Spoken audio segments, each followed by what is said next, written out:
خلاص اذیتش نکن، بذارش پایین بچه‌مو بذار پایین. زن میاد اذیت کنم بچه‌ها، شما بگید. بود برو پایین شم بازی کن. بریم از یه چایی بخوریم، تشنمه. وای خرگوشا رو ببین چقدر خوشگله، اینو ببین چجوری دراز کشیده. خیلی بعضی هاشون یه جوری هن، بعضی هاشون خیلی خوشگله.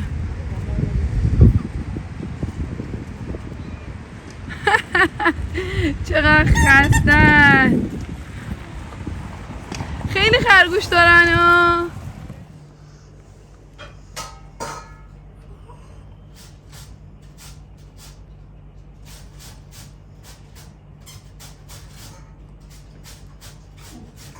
خجالت نمیکشی که پاتو میذاری اون داخل.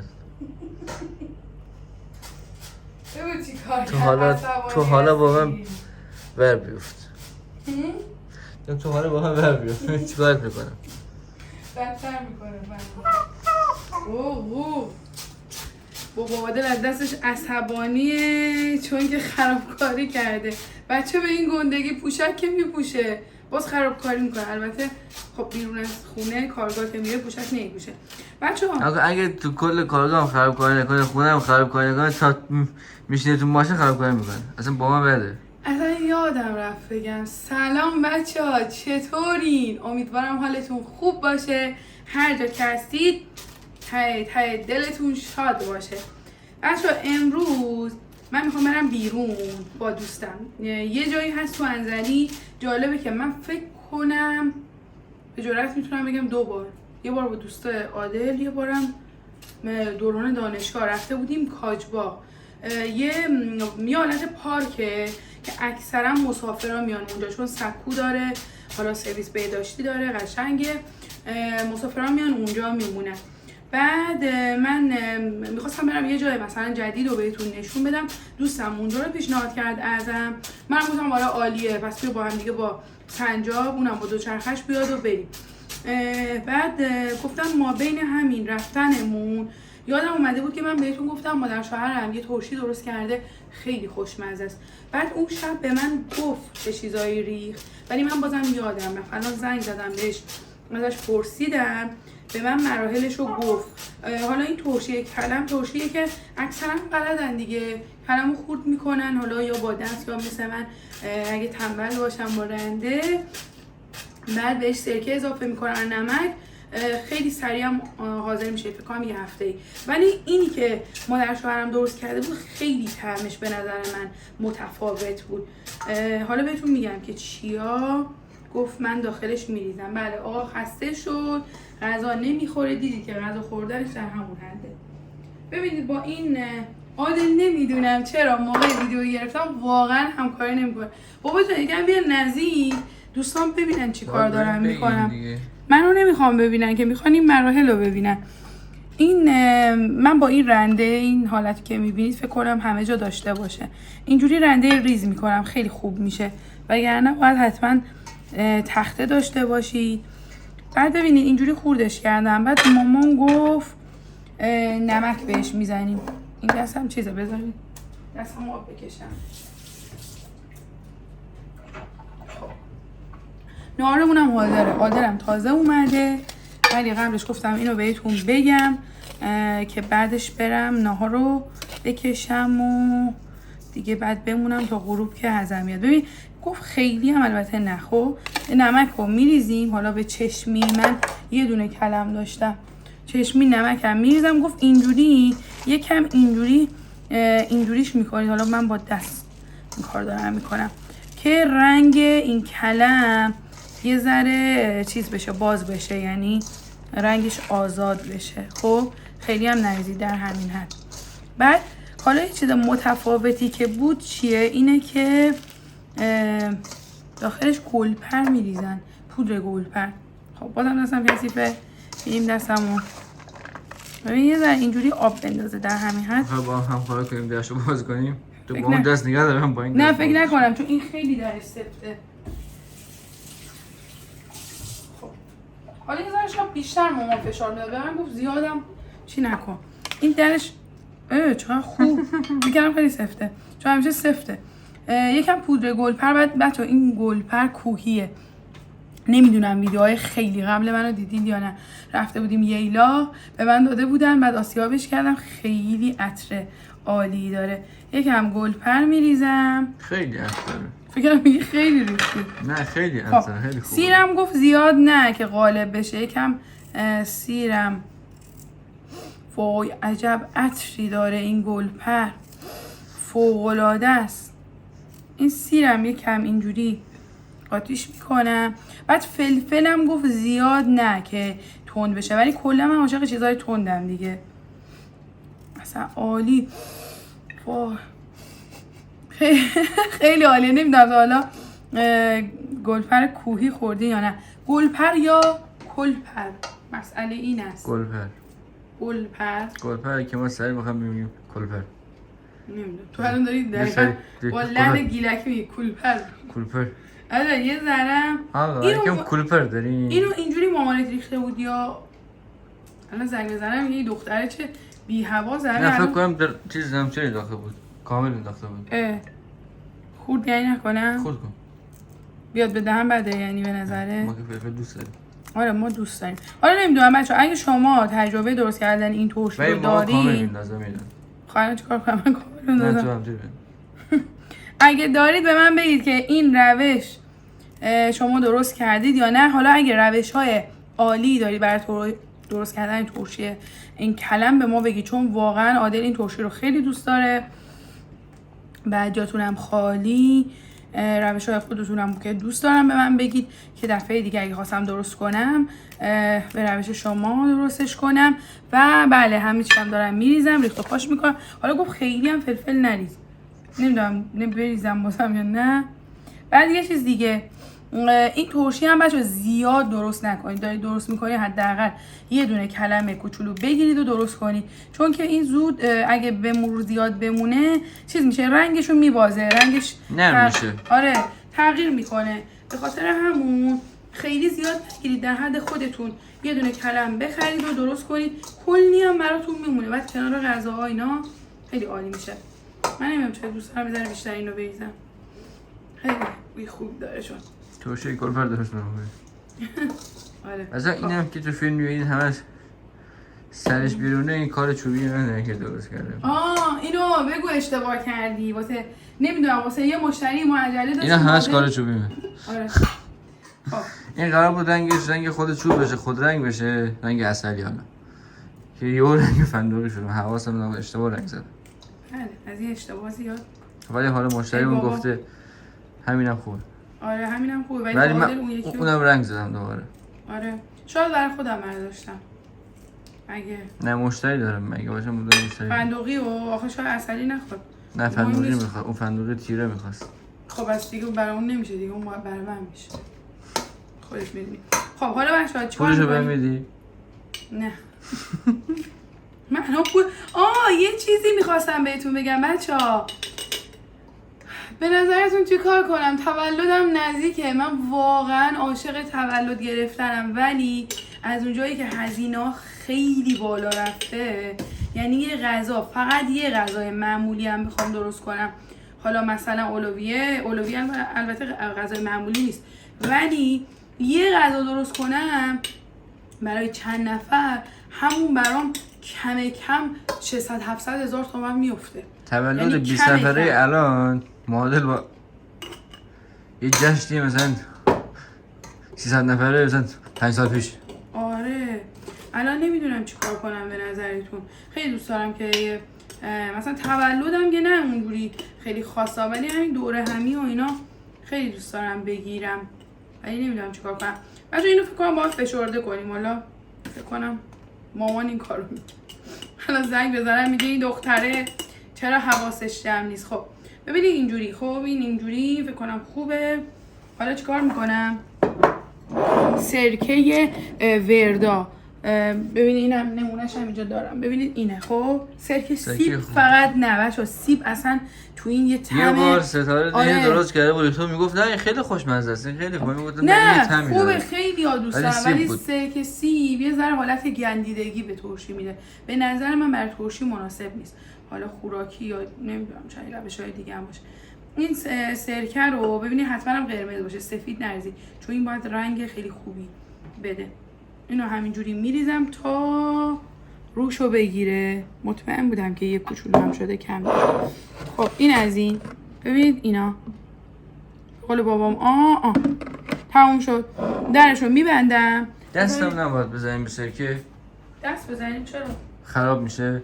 مثلا دیگه بزن به سرکه دست میزنی یا با یه چیزی میگیری سرش کپک میزنی یا نه اون چیزه بابا، توش خیار شده آب نارنجینا توش آب نمیدونم. بچه ببینید این الان سریع ببینید چه رنگی داد. چیکار میکنیم؟ چون این فلزیه و با اون واکنش نشون میده، من اینجوری روشو پلاستیک میگیرم، درشو میبندم. فکر کنم این ترشی آره دیگه یه هفته دیگه این حاضر میشه. به همین راحتی ترشی درست کنید تو خونه. نهار رو بیا ببین عادت، چه نهاری درست کردم من. خیلی وقت بود عدس‌پلو درست نکرده بودم. بچه‌ها دستور عدس‌پلو هم داخل کانال هست، البته اگر دوست دارید که به روش من درست کنید. و عزیزای دلی که تازه وارد کانال ما شدن، ممنون میشم که سابسکرایبمون کنن، زنگوله‌ای که اون بالاست رو فشار بدن و از ما حمایت کنن تا ما بتونیم ویدیوهای بهتر و بیشتری بذاریم. خب بیاین این ور ببینیم چه خبره. این از غذای خوشمزه ما. اینم مواد گوشتی. البته بگم مواد گوشتیش خیلی کمتر بود، بعد من یه اشتباهی کردم دیگه. چیه دو؟ غرغر کمتر درست کرده بودم. بعد یه اشتباهی کردم، این بودش که نمک رو زیاد ریختم، دیدم موادش شور شد. بعد مجبور شدم گوشت رو دوباره مثلا یه مقدار دیگه گوشت اضافه کنم که کلا اون نمک رو بپوشونه. ببینید به همین راحتی هم برمیگردونیم. اولا بابا دادن همه میگن چجوری اینجوری درست میکنی به راحتی. خب حالا چیکار داریم میکنیم؟ اینجوری ببینید، اینجوری میتونید دور تا دور این غذاتون رو تزیین کنید. آدم اینو با ماست میخوری یا سالاد یا ترشی؟ با همه سالاد نه، ماست ترشی. اصلا میگن ماست ترشی نخواد با هم خورده، هر روز فشار میاره پایین. خب نخوردی. برای چه من فشار بالا میتونم تا با هم بخوره. چه حرفیه؟ فشارم میزون میشه. خب ببینید چقدر شیک. اونور ترشیمون حاضره، اینور ناهارمون. بریم اینو بذاریم اینجا که ناهارمون رو بخوریم. چرا غرغر میکنی؟ چرا غرغر؟ تو همونجا بمون، به کارهای بدت فکر کن. چرا؟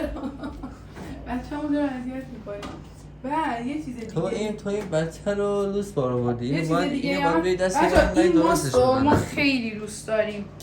خیلی دوستش داریم. البته تبلیغات نباشه ها. ولی اولا که عادل ماستی نیست، اصلا ماست نمی‌خوره. ببینید یه لایه اینجوری چربی داره. ما عاشق چیزای چرب و چینی هستیم. جاتون خالی. یه بریم نهار بخوریم که عادلم کار داره. خب من دیگه امروز میگم نهارمون رو بخوریم، کارامو انجام بدم، بعد چیز میکنیم، میبرمتون. البته فندق امروز هست، باید بره داخل سبدم، بریم اونجا کاجبا بهتون نشون بدم. پارک جنگلی هم یه دریاچه میگفت داره. آره اون آخرش همون من تا حالا اونو ندیدم. فکر کن تو انزلی زندگی میکنیم، این پارک هم خیلی وقت اینجاست ولی ما تا حالا نرفتیم. خیلی چون بسته بود آخه 4-5 سال بسته است. به خاطر کرونا بسته بودن که مسافر نره. حالا امروز سعی میکنم ببرمتون ببینید که چه جوریه. بریم نهارمون رو بخوریم. جاتون خالی.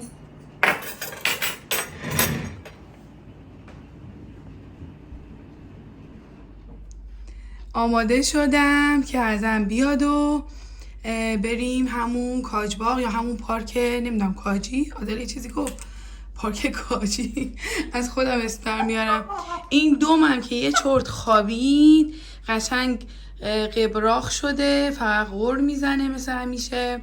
یکم وسایل جمع کردم، آب، هوا چون خیلی گرمه، چایی، اینم که دستگاه دیجی و یکم میوه و شکلات، اینم زنبیل دمدم که باید بره داخلش.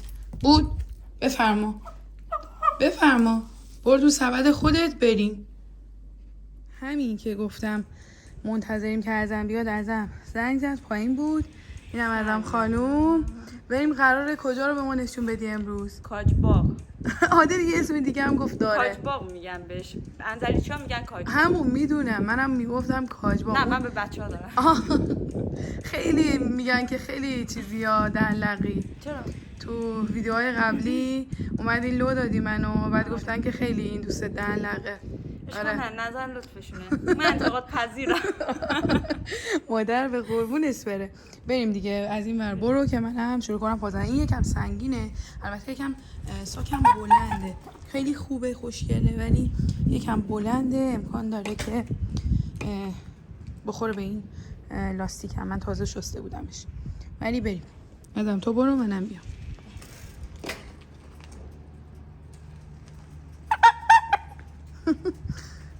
بوق شروع. الان هم نزدیک ورودی انزلی هستیم. ازم چرا نهیم؟ از پشتمه. دومی هم داره لذت میبره.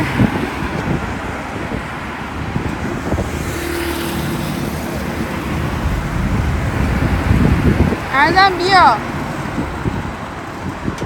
بچه ها. پارک این سمته، این ورودیشه. حالا یه ورودی هم وسط داره، باید ببینیم کدوم سمتش بریدگی داره.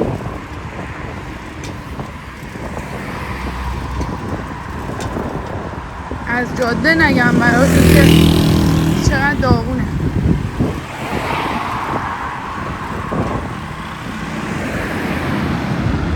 بودی میخوای بری کارگاه پیش بابا عادل؟ آره بودی؟ دوست داری ببرمت کارگاه؟ یا با ما میای بیرون؟ چیه زبونتو موش خورده؟ وای چندمین سرعتگیر رو داریم رد میکنیم.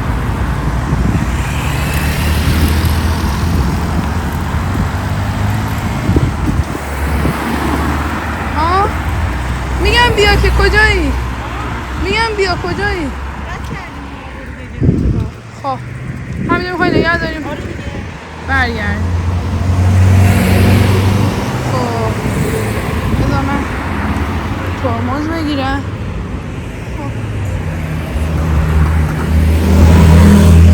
هی صدات کردم بیا جلو، نیومدی.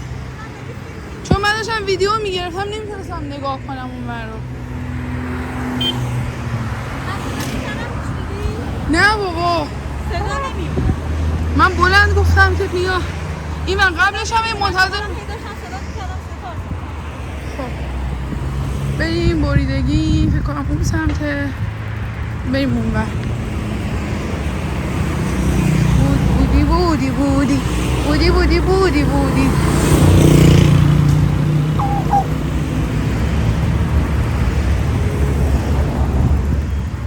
اومدیم این سمت خیابون، ولی یه ماشین انقدر با سرعت داشت می اومد سکته کردیم. دیده بود حالا دو چرخه یه دونه موتور دارن میان این ورا.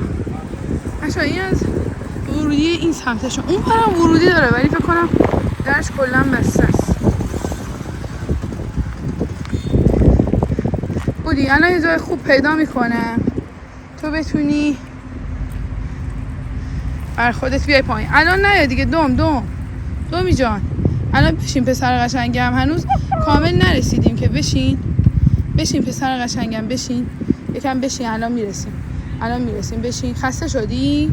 آره بود پسرم. بشین بود. اون چه کاری داری میکنی؟ الان میای پایین. خب الان میارمت. فندق دیگه خسته شد. خب بذار من بیام اون ور. آها اینجوری بهتر شد. خب بچه خیلی سخته دیگه اینجوری. اینجا سنگیه، وسایل‌های منم سنگینه.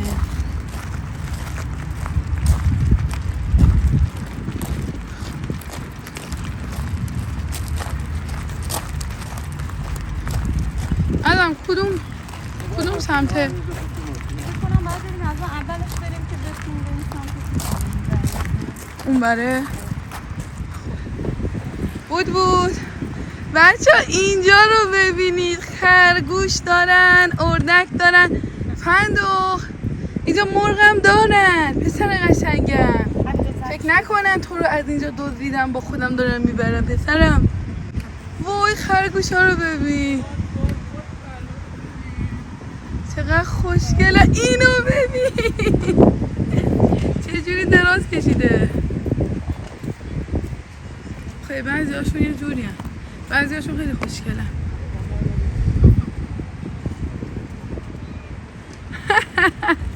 چقدر خستن. خیلی خرگوش دارن ها. آخه خوابیده این یا مریضه؟ خرگوشی چه کار خوبی کردن جان. فندقو چی آقا فندق؟ بله پسرم داریم بیا یه داره خودتو مانور میدی. داری خودتو مانور میدی جلوی اینا ها. قد خب بریم از این از این سمت بریم. ازم گفت اون بره. بریم که تا شب نشده بتونم براتون 7 و 20 دقیقه است. این قسمت انتهایی کاجباغه، همون جایی که ازم میگو. حالا چرا میگن کاجباغ؟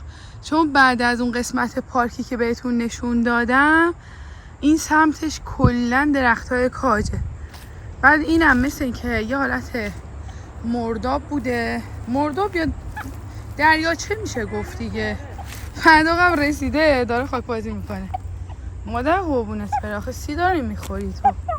بود اینجا ازم میگفت خیلی بیشتر بوده ولی من که ندیده بودم. اینجوری کم شده عمقش. به خاطر گرمای هوا هم میتونه باشه. ولی قشنگه دیگه. خیلی گرم شده. یه چایی بخوریم، بشینیم یه چایی بخوریم، یه میوه بخوریم. این سمت هم که برای نشستن خوبه. اگرم که دوست ندارین اینجوری رو زمین بشینید یا وسیله‌ای بیارید، میتونید همون قسمت‌هایی که سکو داره ازش استفاده کنید. انتهای این ازم به کدوم سمت؟ دریا؟ فکر کنم میخوره به دریا ولی فکر نمی‌کنم باز باشه. بسته باشه. بسته است. چون دور تا دورش نگاه دیوار کشیدن. منم که ندیدم. فندق زیاد اونور نرو. اینجا یه سگ بودا. فندق بلبل زبونی نکن. مادرت یه چیز میگه بگو چشم. بگو چشم دامی. کجا داری میری؟ درختش شکسته است یا شکستنش؟ نمیدونم.